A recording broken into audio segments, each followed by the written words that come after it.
a paz, meu amado, você que está acompanhando esta reflexão na Palavra de Deus, que nós aqui cremos, eu creio, querido, que toda a Bíblia é inspirada por Deus e útil para nos tornar perfeitos e perfeitamente habilitados para toda boa obra. E continuando nessa reflexão no livro de Atos, em que nós estamos aqui aprendendo com a igreja primitiva a ser verdadeira igreja, a estar no contexto de uma igreja poderosa, uma igreja ungida pelo Espírito Santo, uma igreja que caminhava após a determinação de Cristo Jesus. E aqui no capítulo 15, eu quero compartilhar com você algumas coisas, alguns pontos desse capítulo que são de extrema importância para nós, né? Alguns indivíduos que desceram da Judéia ensinavam os irmãos: se não vos circuncidardes segundo o costume de Moisés, não podeis ser salvos. Então, o primeiro ponto que temos aqui é o seguinte: alguns judaizantes afirmavam que era necessário a observância da lei de Moisés e observar a circuncisão. Bom, Paulo, Barnabé, Pedro, Estevão e todos os outros amados irmãos que estavam pregando a palavra, levavam a palavra de Cristo, falavam de Jesus. Pedro, inclusive, recebeu a revelação daquela visão, foi levado à casa de Cornélio, mas quando ele recebeu a visão de Deus, Deus deu para ele aqueles animais impuros para ele comer, e ele falou: Senhor, eu não quero comer. E Deus falou: coma. E Deus 4 vezes deu para ele aquela comida e falou para ele: não faças impuro aquilo que eu purifiquei. Queridos, nós temos aqui judeus que se insurgiram, como diz o versículo 5, que eles se insurgiram contra Paulo, contra a missão que estava ali estabelecida. E, inclusive, houve entre Paulo e Barnabé não pequena contenda, versículo 2 aqui: tendo havido da parte de Paulo e Barnabé contenda, não pequena discussão entre eles. Então, o fato, querido, é que havia alguém ali querendo colocar mais do que apenas Cristo, mais do que apenas Jesus, mais do que apenas a palavra que Cristo trouxe para que eles fossem salvos. Queria que eles observassem a lei de Moisés e que eles se circuncidassem. Quando eles pegaram essa palavra, porque isso suscitou uma discussão entre Paulo e Barnabé, e os judaizantes queriam que todo aquele preceito da lei, porque Jesus era judeu, porque Jesus veio da lei para salvar aqueles que estavam na lei, mas sem a lei eles ainda não entendiam isso. Estamos aqui, amados, acompanhando a mudança. É muito difícil estar no meio de uma mudança histórica, uma mudança de paradigma, uma mudança de mentalidade. E aquele povo ainda não entendia esta mudança. Então reuniram-se os apóstolos, versículo 6, e os presbíteros para examinar a questão, havendo grande debate. Então houve a colocação dos irmãos, os presbíteros, os apóstolos, com toda a igreja se reuniram, os irmãos falaram, e aqui nós vemos o testemunho de Pedro: salvos pela graça do Senhor. Então, amados, nós temos a direção dada pelo Espírito Santo de Deus. E aqui Pedro fala, ora, versículo 8: Deus, que conhece os corações, lhes deu testemunho, concedendo o Espírito Santo a eles, como também a nós nos concederam. A grande reflexão que Pedro faz aqui, querido, é o seguinte: olha, o Espírito Santo foi dado a eles, assim como foi dado a nós. Então, nós não precisamos, claro, circuncidá-los. Eu vejo que isso é inútil, né? Porque se eles receberam o Espírito Santo assim como nós, e não estabeleceu, versículo 9, não estabeleceu distinção alguma entre nós e eles, purificando-lhes pela fé o coração.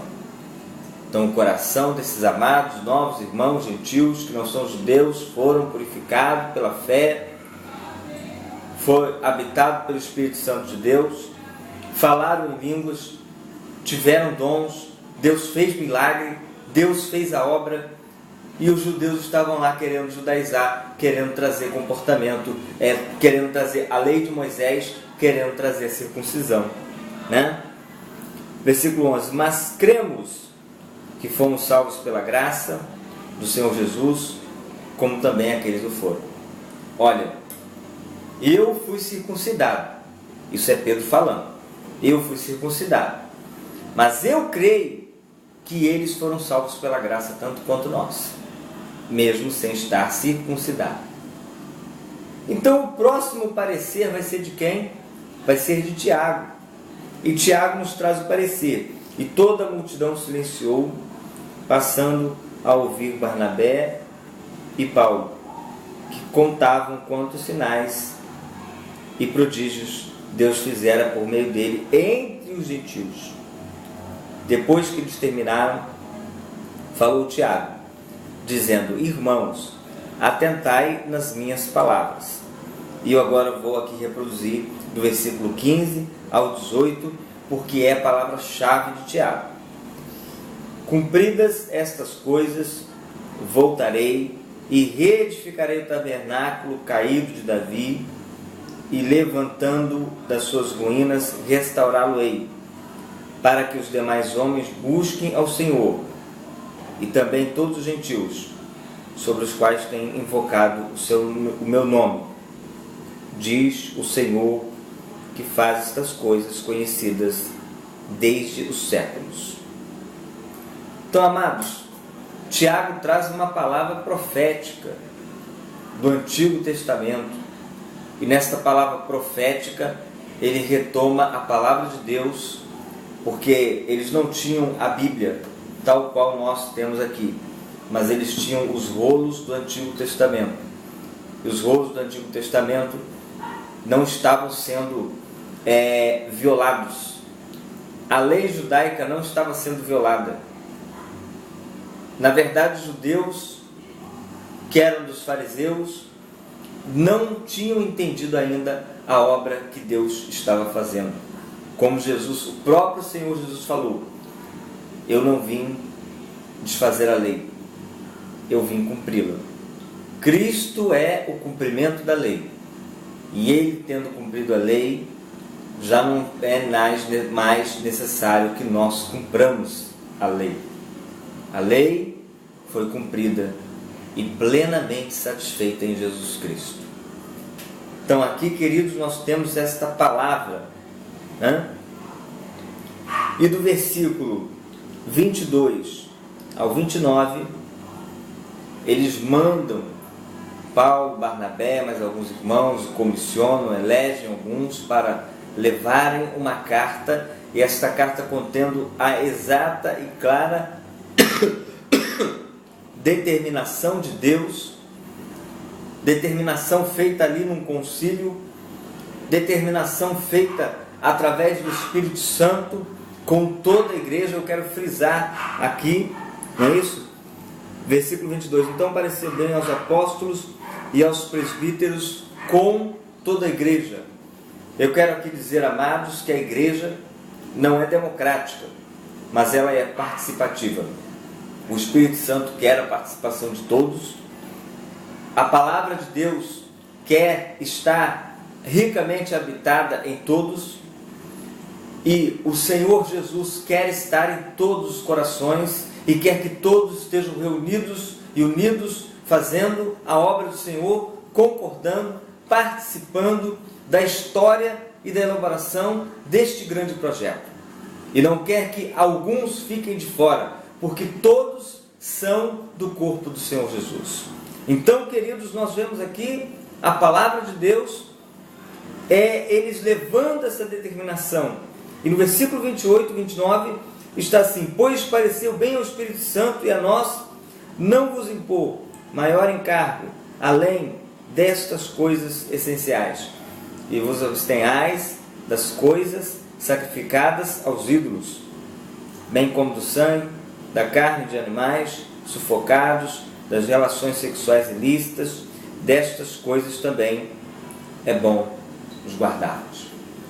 Então, querido, é bom nos guardarmos de nos contaminar com todas essas coisas, com essa lista que nos traz a palavra, e crermos que o sangue de Cristo é aquele que nos purifica de todos os pecados. E aqui no final, amados, no final, há uma contenda com Paulo e com Barnabé. E esta contenda eu não quero assim adentrar muito nela, mas apenas dizer o seguinte: Lucas não descreveu quem era culpado, quem tinha razão, não nos disse isso. Disse que houve a contenda e cada um foi para o seu caminho, fazendo a obra de Deus, estabelecendo os fundamentos para a igreja primitiva. O que nós podemos aí, na verdade, tirar, amados, que em determinados momentos, homens de Deus se separam por divergências, sem deixar de serem homens de Deus. Cada um segue o seu caminho, continuando a fazer aquilo que Deus quer. Porque nesta terra nós somos seres humanos que estamos sujeitos às falhas, e que não quer dizer que um esteve certo e o outro esteve errado no tocante ao assunto aqui em questão, que era levar. Paulo, versículo 38, não achava justo levarem aquele que se afastara desde a confilha e não os acompanhando no trabalho. Então Paulo não achava que era justo, Barnabé achava que era justo. Barnabé foi para um lado e Paulo foi para o outro. Aí, queridos, se atém toda a questão.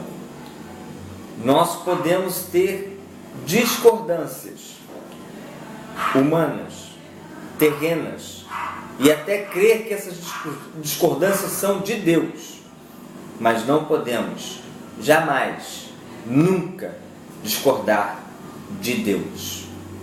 Que você possa crer indubitavelmente, crer inequivocamente que Deus é Deus, que Ele pode fazer algo na sua vida, que Ele é Deus da sua vida, ainda que a realidade esteja totalmente mentirosa, e que você continue a sua caminhada como igreja em algum lugar para levar esse processo maravilhoso de mudança histórica em algum lugar em que você estiver, sendo porta-voz do Espírito Santo de Deus e sendo porta-voz da palavra do Senhor, em nome de Jesus.